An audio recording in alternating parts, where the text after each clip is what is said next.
देखिए अमिताभ जी, अखिल स्वामी जी बिल्कुल मानने को तैयार नहीं है। मैं थोड़ी ना मान रहा हूँ।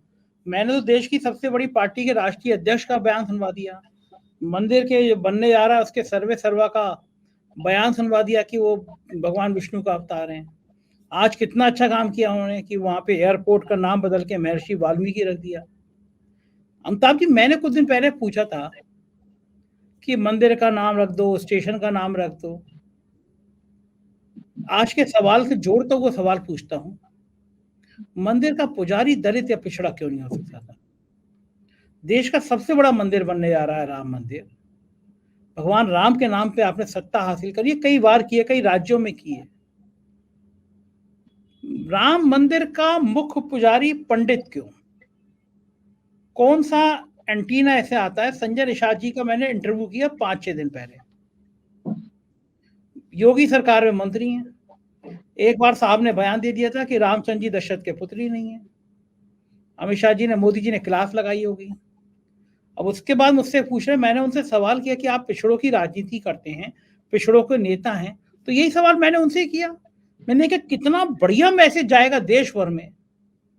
दलित चेतना के लिए इससे अच्छा मैसेज और क्या हो सकता है कि सबसे बड़ा मंदिर, देश का सबसे प्रतिष्ठित मंदिर, 500 साल का इतिहास समेटे हुए मंदिर, और उसका मुख्य पुजारी एक दलित हो।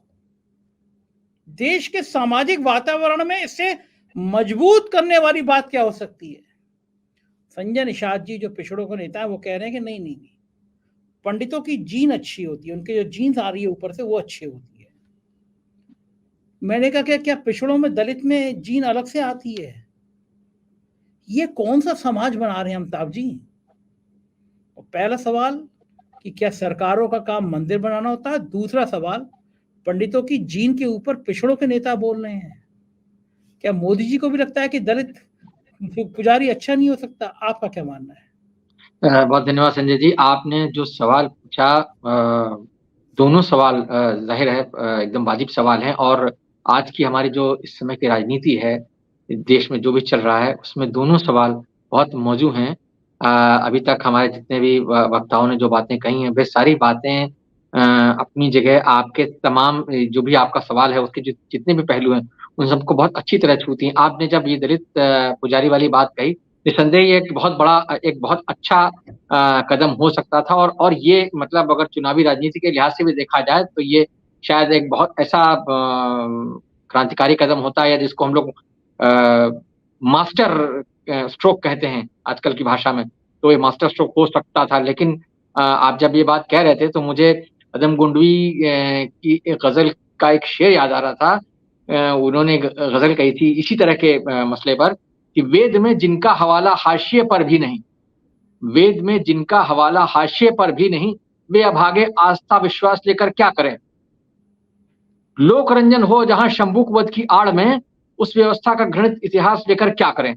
लेकिन अब दुर्भाग्य संजय जी ऐसा है कि आज की जो राजनीति है उसमें जिन लोगों के बारे में हम ये कह रहे हैं कि हाँ वे भागे आस्था विश्वास लेकर क्या करें, भारतीय जनता पार्टी की जो धर्म आधारित राजनीति है, अगेन धर्म आधारित राजनीति के नाम से मुझे लोहिया जी का वो मशहूर कथन याद आ जाता है, जिसमें उन्होंने कहा था कि राजनीति अल्पकालीन धर्म है और धर्म दीर्घकालीन राजनीति है।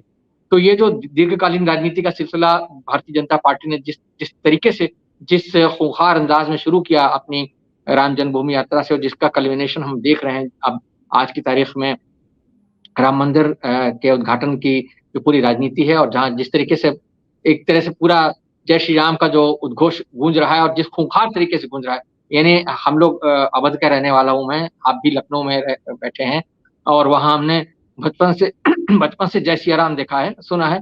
लेकिन अब जिस तरह से जय श्री राम होता है वो एकदम बड़े चुनौती वाले अंदाज में, बहुत डराने वाले अंदाज में जय श्री राम किया जाता है, जो उद्घोष होता है। और राम, यहाँ पर किसी ने बहुत अच्छी बात कही कि उग्र राम की मूर्ति जो है वो लोगों के मानस में बिठाने की प्रयास की जा रही, जबकि राम जो है वो तो करुणा निधान वाली बात उनके चरित्र के साथ कही जाती है। मर्यादा पुरुषोत्तम है, नैतिकता के जो उच्चतम मानदंड हो सकते हैं वो वहाँ भगवान राम का एक चरित्र हम लोगों ने बचपन से देखा सुना पढ़ा है, और हमें तमाम कथाओं के जरिए ये सारी बातें बताई जाती हैं। लेकिन आज जिस तरह की राजनीति हो रही है, निस्संदेह वो एक ऐसी राजनीति है जो समाज को और देश को बहुत खतरनाक मुहाने पर ले आई है, बाँटा जा रहा है, बाँट दिया गया है दरअसल। आपने जो मूल सवाल पूछा था, उस सवाल का जवाब निश्चित रूप से यही हो सकता है कि हाँ, सरकार का काम मंदिर बनाना नहीं है, मस्जिद बनाना भी नहीं है। सरकार का काम गिरजाघर बनाना, मस्जिद बनाना या धार्मिक स्थल बनाना नहीं है। एक धर्मनिरपेक्ष राज्य, संविधान में हमारे जिसका ज़िक्र है, उसका काम ये नहीं है कि वो इस तरह के धार्मिक प्रतीकों का निर्माण करता रहे। उसका काम सभी धर्मों के समन्वय के लिए एक रास्ता बनाना, एक उस तरह का काम करना कि हाँ, कहीं धार्मिक कोई अलगाव ना हो, सांप्रदायिक सद्भाव बना रहे देश में, उसके लिए काम करना चाहिए सरकार को, वो चाहे किसी भी पार्टी की सरकार हो। लेकिन दुर्भाग्य से आज हम जिस राजनीति को देख रहे हैं, वो उस राजनीति का निश्चित तौर पर भारतीय जनता पार्टी फिलहाल उसको आगे ले आई है। लेकिन हमने ये देखा है कि पिछले 30, 35, 40 सालों में ये पूरा का पूरा जो धर्म और राजनीति का घालमेल हुआ है, उसमें सभी पार्टियों ने कहीं न कहीं योगदान दिया है और अपने-अपने तरीके से योगदान दिया, जिसका नकारात्मक प्रतिफलन आज की तारीख में हम देख रहे हैं कि हमारा समाज ऐसी जगह आकर खड़ा हो गया है कि शायर को कहना पड़ता है, राहत इंदौरी का एक शेर फिर से याद दिला रहा हूँ कि टूट रही है मुझ में हर दिन एक मस्जिद, राहत इंदौरी का बड़ा मशहूर शेर है, टूट रही है मुझ में हर दिन एक मस्जिद, इस बस्ती में रोज़ दिसंबर आता है। तो ये जो बात है, ये शायर तो बहुत अपनी तरीके से शायर है या कवि हैं या जो भी कलाकार लोग हैं, वो अपनी तरह से समाज को, राजनीति को चेताने की कोशिश करते रहे। लेकिन दरअसल जो एक स्पेस था हमारे समाज में, आज से 30, 35, 40 साल पहले जो एक पब्लिक इंटेलेक्चुअल्स का एक स्पेस हुआ करता था या जो संगठन होते थे जिनका काम जन जागरण करना होता था, वो जो सिविल सोसाइटी का एक रोल था, वो कहीं न कहीं कमज़ोर हुआ है संजय जी, जिसकी वजह से ऐसा हुआ है कि वो जो एक प्रतिपक्षी रोल हुआ करता था समाज में, मैं राजनीतिक दलों की बात नहीं कर रहा हूँ, लेकिन सामाजिक संगठन जो काम किया करते थे, वे सारे के सारे संगठन अब जो है या तो लुप्त हो चुके हैं या वे बिल्कुल निष्क्रिय हैं, वे बिल्कुल शक्तिहीन हो चुके हैं।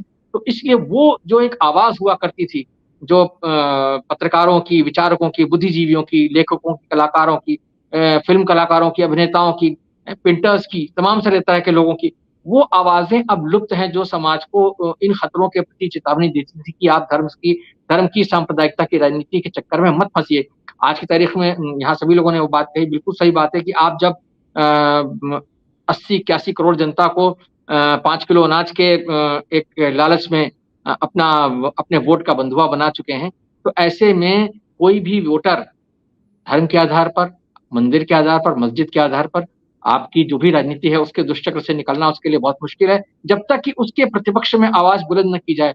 जो भी प्रतिपक्ष है इस समय, राजनीतिक प्रतिपक्ष हो या जो सामाजिक सांस्कृतिक स्पेस में जो लोग इस तरह की विचारधारा या इस तरह की राजनीति के खिलाफ सोचते हैं, जैसे आप इस समय चर्चा कर रहे हैं, जब तक वो लोग इस बात को पुरज़ोर तरीके से नहीं कहेंगे कि ये जो है, ये कहीं न कहीं हमारे समाज के लिए, हमारे देश के लिए दीर्घकालीन तौर पर बहुत नुकसानदेह है, क्योंकि हमारा समाज हम जहाँ जा रहे हैं वो बहुत खतरनाक होने वाला है हम सब के लिए। वो जब तक इस बात को हम नहीं समझेंगे, तब तक जो है वो बहुत मुश्किल होगी। मैं फिर एक शेर से अपनी बात को ख़त्म करना चाहूँगा, जो आदम गोंडवी ने कहा था कि छेड़िए एक जंग मिलजुल कर गरीबी के खिलाफ।